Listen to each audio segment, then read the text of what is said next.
அன்பான இது எங்களுக்கு வணக்கங்க. இன்னைக்கு நாம மூலிகை தோட்டத்துக்கு வந்திருக்கிறோம். இதுதாங்க சப்போட்டா மரம்.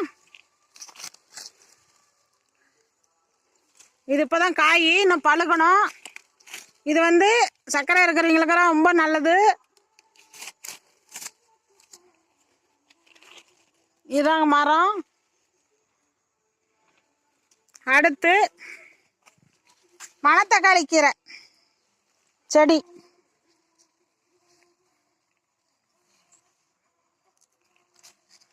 இது வந்து வாய்ப்புண்ணு இருக்கிறவங்க இது பச்சை இலையாவே 2 இலையை பறித்து சாப்பிட்டா வாய்ப்புண்ணும் அல்சரும் குணமாகும்.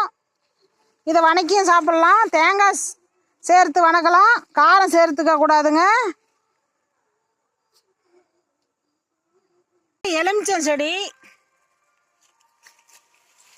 இது காய் இன்னும் பிடிக்கலைங்க.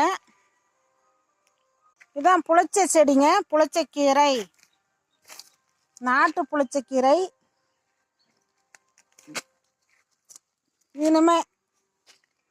இனிமே சமையல் செய்யலாம், கரெக்டான பதம். இலைங்க அது. இதை நம்ம பறித்து தேங்காய் சேர்த்து சட்னி ஆட்டலாம், அவ்வளோ சுவையாக இருக்கும். நாம் ரசம் வச்சு சாப்பிட்டா சளி காய்ச்சலுக்கெல்லாம் ரொம்ப நல்லது.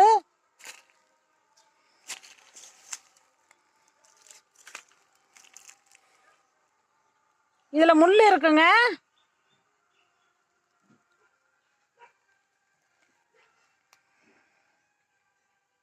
நார்த்தங்காய் செடி. இதான் நார்த்தங்காய். இதில் வந்து ஊறுகாய் போடலாங்க, அவ்வளோ சுவையாக இருக்கும்.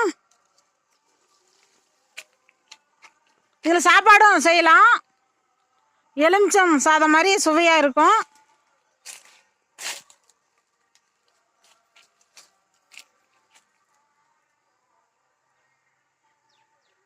அடுத்து வாழைக்காய் தோட்டம். இது தேன் வாழைங்க. இது பழுத்த அப்புறம் தான் சாப்பிட முடியும், அவ்வளோ சுவையாக இருக்கும்.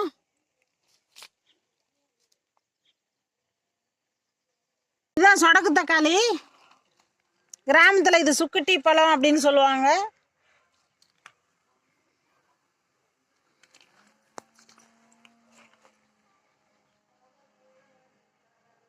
முருங்கைக்கீரை பூவு. இந்த பூவை நம்ம வேக வச்சு சூப்பு குடிச்சா அவ்வளோ நல்லது.